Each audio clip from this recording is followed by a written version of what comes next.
तो target with PS Parihar channel में आपका स्वागत है। बहुत बड़ी ब्रेकिंग न्यूज है और बहुत बड़ा झटका है उन विद्यार्थियों के लिए जो विद्यार्थी बीएड के द्वारा प्राथमिक शिक्षक भर्ती में नियुक्त हुए थे।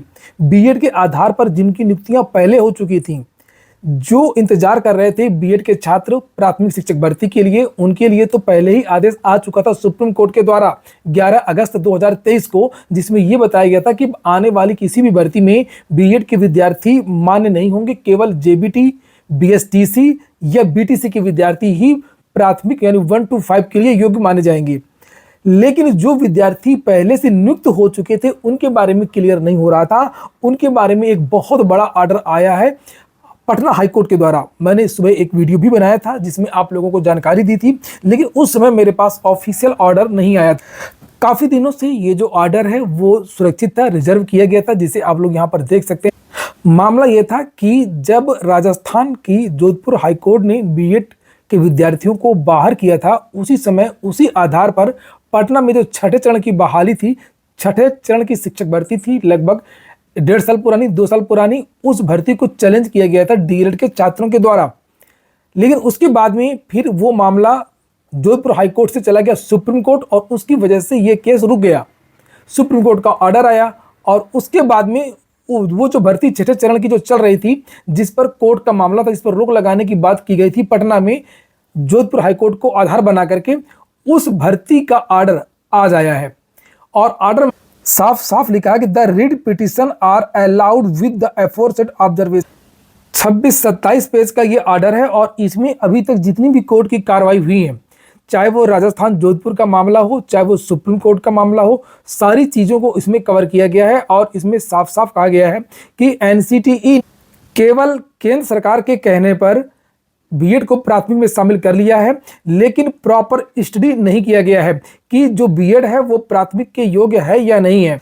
और जो सेंट्रल गवर्नमेंट है उसने केवल ये पाया कि जो बीएड है वो उससे हायर क्वालिफिकेशन है, केवल इस आधार बीएड को प्राथमिक में शामिल करने की बात कही। राइट टू एजुकेशन 2010 और अन्य जितनी भी बातें हुई हैं, जितने भी अभी तक के कोर्ट केस हुए हैं, सारी बातों को इसमें कवर किया गया। और सुप्रीम कोर्ट के ऑर्डर को लेकर के भी यहाँ पर बात की गई है जो 11 अगस्त को जारी हुआ था। यहाँ पर साफ साफ लिखा है कि we are bound by the decision of honourable supreme court and so is the state under article 141 of the constitution which has been reaffirmed in the annexure P/12। और उस ऑर्डर की बात की गई जिसे आप लोग यहाँ पर देख सकते हैं, देवेश शर्मा वाला केस की बात हो। तो 11 अगस्त के बाद से और भी बहुत सारे मामले सुप्रीम कोर्ट गए हैं और हाई कोर्ट गए हैं। कहीं भी स्पष्ट रूप से बीएड को कोई राहत देखने को नहीं मिल रही है। लेकिन सबसे बड़ी बात यह कि इन सबका दोषी कौन है, इन सबका दोषी कौन है? ये जो विद्यार्थी हैं, ये जो चयनित शिक्षक हैं, इनकी संख्या बताई जा रही है कि लगभग 22,000।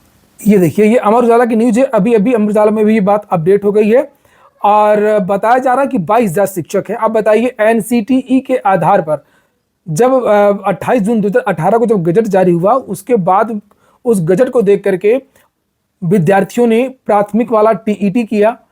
उसके बाद में फिर विद्यार्थी शिक्षक भर्ती की तैयारी भी करी होगी। शिक्षक भर्ती की तैयारी करने के बाद में वो विद्यार्थी नियुक्त भी हो गए। नियुक्त होने के इस तरीके से ये विद्यार्थी बाहर कर दिए जाएंगे, तो ये सोचने वाली बात है कि ये गलती किस में है। विद्यार्थियों को जो मौका दिया जाएगा तो विद्यार्थी तो वहां पर जाएंगे ही। और एनसीटीई के गजट को देखकर ही बहुत सारे विद्यार्थियों ने बीएड किया था कि अब तो बीएड प्राथमिक के भी योग्य हो गया। ये मामला सेम जिस तरीके से शिक्षा मित्रों का मामला था, ये उसी तरीके का था।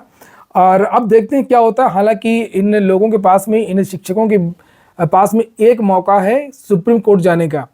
देखते हैं सुप्रीम कोर्ट क्या करती है। हालांकि सुप्रीम कोर्ट ने ही बीएड को बाहर किया है और इस तरीके के मैटर में अब सुप्रीम कोर्ट क्या करेगी, क्या राहत दे सकती है। वहीं पर एक दूसरी बात यह है कि दूसरा तथ्य यह है कि इस तरीके की जो भर्तियां हैं वो अन्य राज्यों में भी बहुत सारी हुई हैं और एक याचिका 69,000 शिक्षक भर्ती की भी कोर्ट में लंबित है। तो अगर ये इस तरीके का जो ऑर्डर लगातार आ रहे हैं और ये सब ऑर्डर जो विद्यार्थी हैं वो अगले जो केस हैं जो चल रहे हैं, जिनमें अभी तारीखें नहीं आई है, उन केसों पर जब ये ऑर्डर लगेंगे तो इससे डीएलएड वाले विद्यार्थियों का पक्ष और लगातार मजबूत होता जाएगा। बहरहाल आज का दिन इन विद्यार्थियों के लिए बहुत खराब दिन है और समाचार पत्रों के माध्यम से ये जानकारी दी जा रही है, न्यूज़पेपर के माध्यम से ये जानकारी दी जा रही है कि इन शिक्षकों को अब सेवा मुक्त होना पड़ेगा और अब ये जो सीटें हैं वो रिक्त रह जाएंगी और अब इन रिक्त सीटों को मेरिट गिरा करके डीएलएड के विद्यार्थियों से भरा जा सकता है या इन पदों पर नई भर्ती निकाली जा सकती है। ये राज्य सरकार तय करेगी। ये देखिए लिखा हुआ है कि एनसीटीई द्वारा जारी दिनांक 28 जून 2018 की अधिसूचना लागू नहीं है और बीएड उम्मीदवारों को प्राथमिक विद्यालय के शिक्षकों के रूप में नियुक्ति के लिए पात्र नहीं माना जा सकता है। कोर्ट ने कहा कि जो नियुक्तियां की गई हैं उन पर नए सिरे से काम करना होगा और मूल के अनुरूप ही योग्य उम्मीदवारों को नियुक्त करना होगा। तो हो सकता है कि मेरिट को गिरा करके जो डीएलएड इत्यादि के जो विद्यार्थी हैं उन्हीं से जो सूची है वो तैयार की जाए। Repetitions are allowed with the requisite observations. B.Ed disqualified. B.Ed disqualified.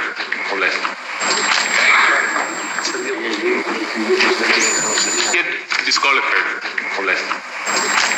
तो यहाँ पर ये आप लोगों ने सुना किस तरीके से जज साहब ने कहा बीएड डिसक्वालीफाइड, तो बीएड को पूरी तरीके से डिसक्वालीफाइड कर दिया गया है। अब बहुत सारे विद्यार्थियों के अब कमेंट आ रहे थे सुबह की वीडियो में कि सर 69,000 शिक्षक भर्ती में क्या होगा।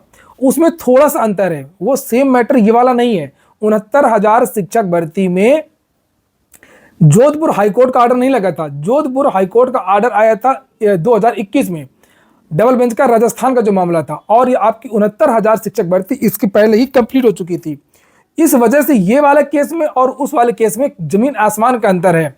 और ये जो हाईकोर्ट का ऑर्डर आया है आज पटना हाईकोर्ट का, इसमें डीएलएड के जो जेबीटी के जो विद्यार्थी थे, बीएसटीसी के जो विद्यार्थी थे, इन सभी की जो याचिकाएं हैं वो पटना हाईकोर्ट ने स्वीकार कर ली हैं और आज के ऑर्डर में बीएड के छात्रों को कोई भी राहत नहीं दी गई है।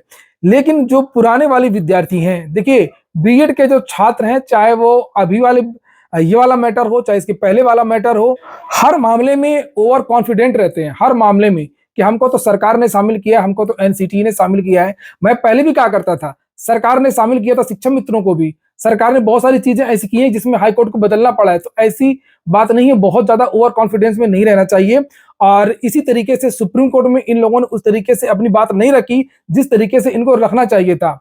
बहुत सारी जो चीजें होती हैं वो पैरवी से होती हैं। भारत का संविधान इस तरीके का है कि अगर आपको अच्छा वकील मिल जाए, अच्छे पैरोकार मिल जाए और अच्छा जज मिल जाए, तो जो फाइनल डिसीजन है वो कुछ भी हो सकता है। तो फिलहाल अब मैं तो किसी की पक्ष की बात नहीं करता हूं, और जिसकी भी गलती होती है स्पष्ट रूप से कहता हूं, चाहे वो डीएलएड के छात्र हों चाहे वो बीएड के छात्र हों। तो अब मामला सुप्रीम कोर्ट जाएगा और सुप्रीम कोर्ट में जो विद्यार्थी जिस तरीके से अपनी बात रख सकेंगे, जितनी अच्छी तरीके से, उसी तरीके से डिसीजन आएगा। अंतिम मौका है।